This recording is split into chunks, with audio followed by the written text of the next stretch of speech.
What is the Bohemian Grove? Well, it's a kind of summer camp for the powerful, an all-male gathering in great secrecy. More from Dennis Murphy. George Shultz, Henry Kissinger, and West German Chancellor Schmidt arrived by car. The chairman of General Motors and U.S. Steel came in by private jet. If you would look at the guest list over a period of 5 years, I don't think there would be anybody of any importance in America who was missing from that list. Cabinet officers and captains of industry are going to summer camp at Bohemian Grove, an all-male retreat secluded in the Redwood Forest 2 hours north of San Francisco. Outsiders are not invited.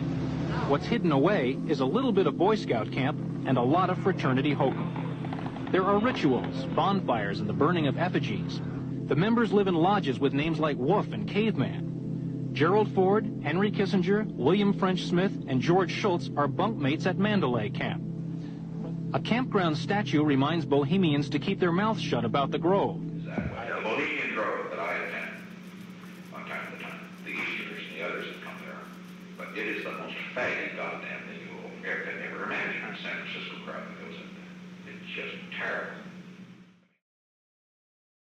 The Bohemian Grove is a heavily restricted 2,700-acre campground in Northern California, where in mid-July of each year, a 2-week encampment of some of the most prominent men in the world meet. Have you been there for the ceremony with the cremation of care? Frankly, I don't think that's something I need to talk to you about.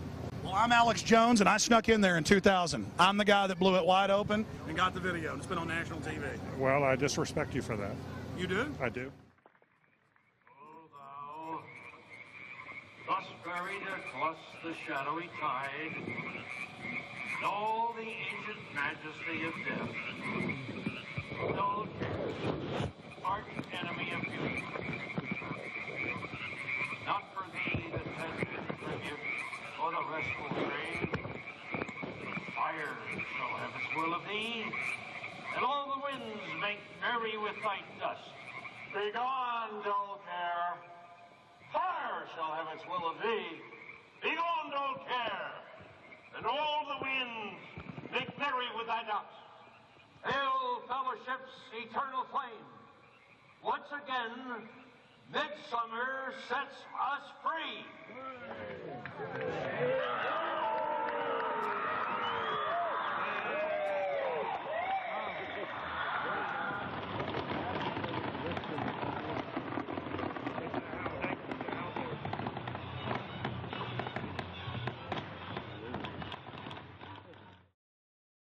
In June and July, insider agents Clarice Schillinger, Shane Smith, and Julie Trammell had left OMG as they were all having issues with James. Before she left, Julie Trammell had brought up to me that she had found evidence that James was being invited to the Bohemian Grove. James told the team that he was, "Guys, I will be unavailable, unable to even look at my phone from July 20th to the 27th. While I am gone, I expect this team post every day on my Twitter account, have videos ready to go each and every day while I'm gone. We cannot just go 10 days dead silent." The very time James was going off grid was the exact week of the encampment at the Grove. Knowing that James was alleged to be headed to California for the secret gathering at the Grove, prior to his trip, I set out to corroborate my story completely as best as I could.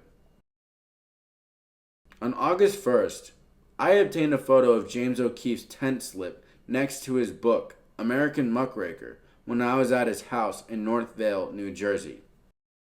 Carrot Top hooked me up by throwing the tent slip directly in my direction while I was working, and I proceeded to take a picture of it when I went to go to the bathroom. Finally, on August 23rd, James O'Keefe came clean to me and called me saying, "I went to this Bohemian club and it's upset people. So I just wanted to hear from you and kind of take your temperature and see how you're feeling, see how you're doing, like what's going through your mind." James, I mean, how did you even get invited there? And like, it's the most powerful secret society in the world. It's. I feel like my own team is like eliciting me and challenging me and questioning me. And I think I was just a guest. I didn't see anything wrong there. Some of our people that I've known for many years were there.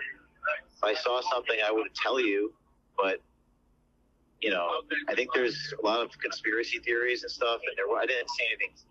I didn't see anything that crossed the line, or you know, anything like that. Some strange things, but nothing like what's portrayed by like Alex Jones or anyone else, as far as I can see. And there's a lot of people that support us that are involved in that. Some people on this team are really challenging me in a fundamental way, and it's really more than I can take right now. So I just need to know, like, are you with me? Are you, and just tell me the truth, like.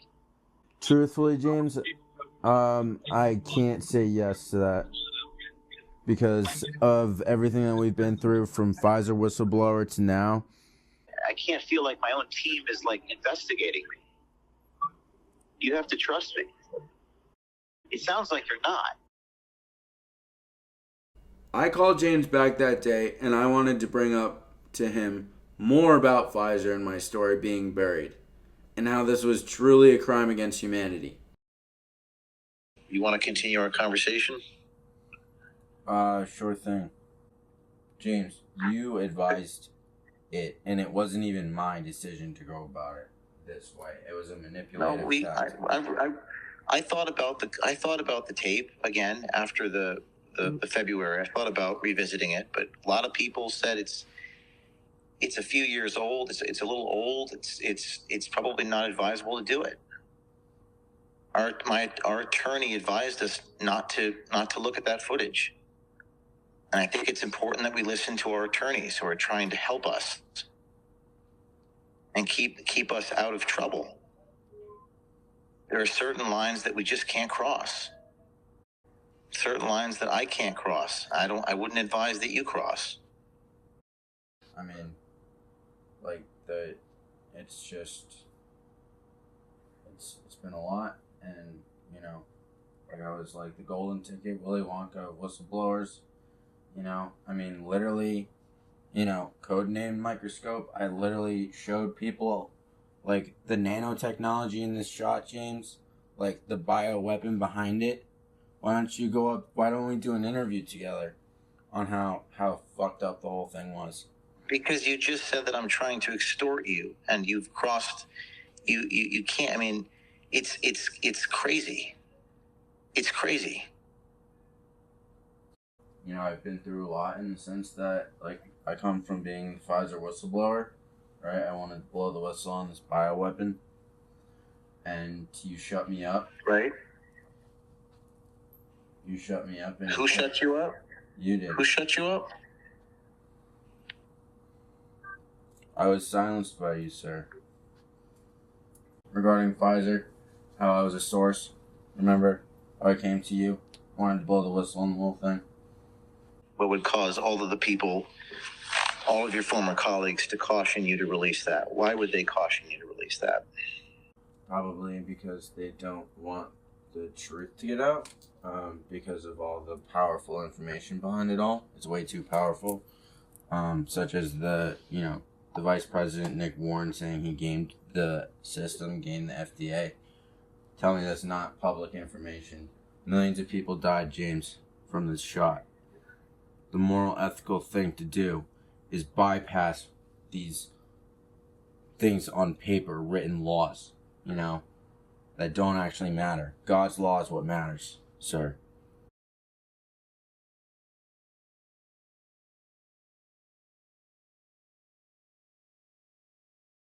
On July 13th, James and I went for a walk in the woods near his house in Northvale, New Jersey.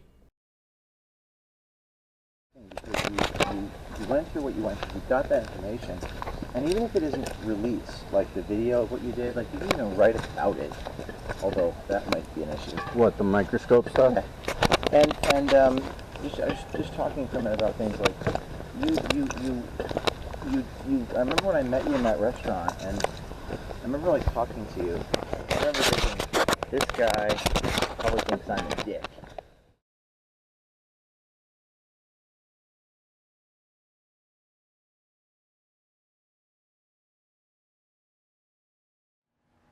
Gathering and disclosing matters of important information some person or group wants to keep secret. Things that are hidden from public view. And the New York Times said 125 years ago that journalists must operate without being afraid and without being partial. To operate without fear or favor. Have you ever heard? It's on the top of the New York Times masthead. That was in 1896, Professor. Recently, the New York Times editor said, a journalist has to have it in his heart to make society better. Also, to tell the truth, shame the devil. Journalism was defined by one guy, Walter Lippmann, one of the deans of journalism. He said a job of a journalist is to tell the truth and shame the devil. I mean, even he brought spirituality into this battle. This is a fight of good versus evil, as much as it is about truth versus fiction, left versus right. It's good versus bad. So in that ways, yeah, it can be a spiritual war what you're fighting.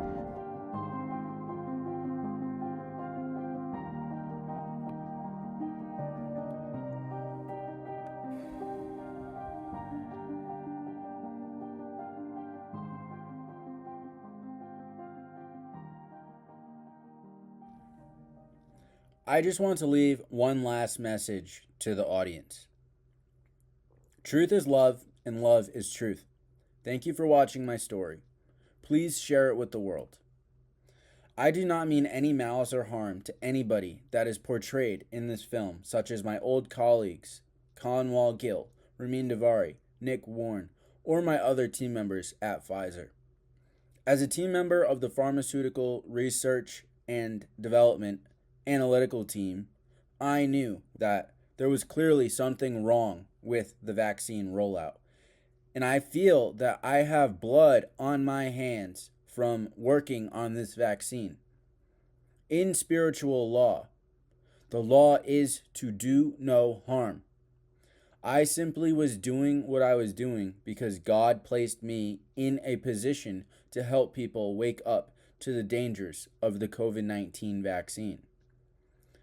To the vaccine injured and to those who have lost loved ones to these horrible bioweapons, I am beyond sorry that I faced this mountain of a challenge and that this story is only coming to fruition now. I am a Pfizer whistleblower who was silenced and in the process have uncovered virology to be entirely fraudulent, if not just based on Christine Massey's FOI requests alone. From my own experience as both a highly skilled and meticulous scientist and journalist, I can come to no other conclusion other than that the entirety of virology is a pseudoscience. As a Pfizer whistleblower, I assert the improvability of viruses as one of my foundational arguments. This means that not only is this COVID-19 injection neither safe nor effective, but that all vaccines and mostly all of allopathic medicine as a whole is one giant fraud. I do not mean any malice or harm to anybody that I worked with to corroborate my story while working at Project Veritas or O'Keefe Media Group. I did what I did because there was a grave injustice done to me, and as this injustice was done to me, ultimately, it was done to the world. The story that I had obtained back in 2021 when boosters and mandates and childhood vaccine approvals were running rampant, this story could have helped increase vaccine hesitancy on a massive scale. As a whistleblower, PV's fraudulent behavior of burying information that was rightfully public knowledge is wrong, plain and simple. What I have done is protected in spiritual law. God is watching me, and he knows that this has been a weight of the world, a psychological terror that I can no longer bear, and I have to share this with the world. In writing, God's law is protected by the Whistleblower Protection Act, False Claims Act, Title 31, USC 3729, where my testimony will be used in support of an investigation to the vaccine safety and efficacy of the COVID-19 vaccines, as well as Article 4, the Supreme Law, Clause 2, Supremacy Clause of the Constitution. Regardless of the existence of these protections, we as men and women have a responsibility to do what is right, regardless of the outcome. As James O'Keefe said himself, this is a fight of good versus evil as much as it is about truth versus fiction. It's good versus bad. And as Littman said, the role of a journalist is to shame the devil himself. Well, this is me shaming the devil. This is not about right versus left. This is not divide and conquer. This is about right versus wrong. And I choose God. I choose good. I choose Team Humanity. Raymond Burchard once told me, when you pass on a story like this, you become the story itself. Thank you for watching my story, and may God bless each and every one of you. Justin Leslie, signing off. You're throwing everything you have at me. Cheap shots, low blows, will you ever let it go? You're so pathetic, give it a rest. You're not gonna win, you're never gonna. Oh, you love the sound of your own voice and the crown of death upon your head. Oh, come on, you and all your royalty on the edge of infamy. You're going to taste my fist.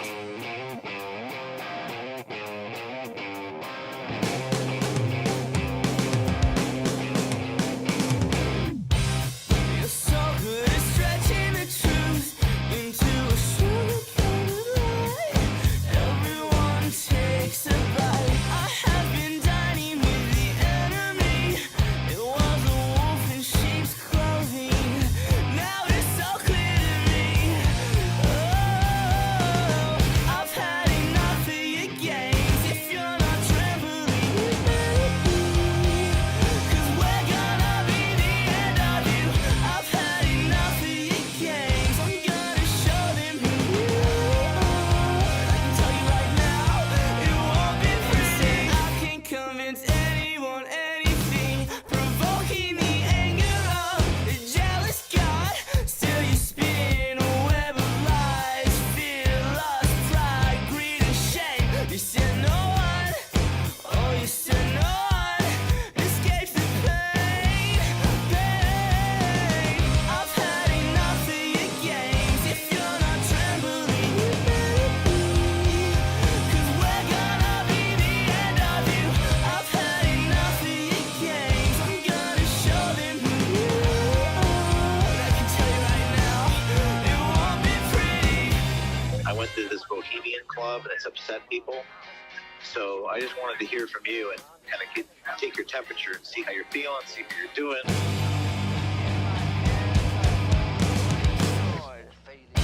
I'm a coward, not a fighter, disguised as a lover in disguise, for so long now.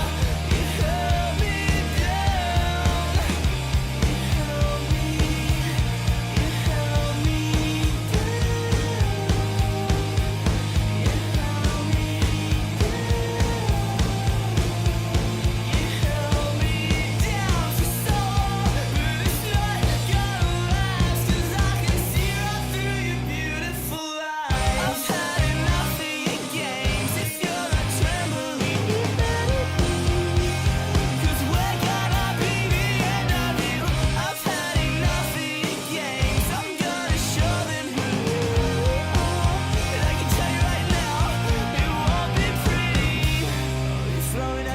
having me. Cheap shots, low blows, will you ever let it go? You're so pathetic, give it a rest. You're not gonna win, you're never gonna. What is he doing? He's shaking his head and following complaint. Where's he going? He's going to jail. Every time.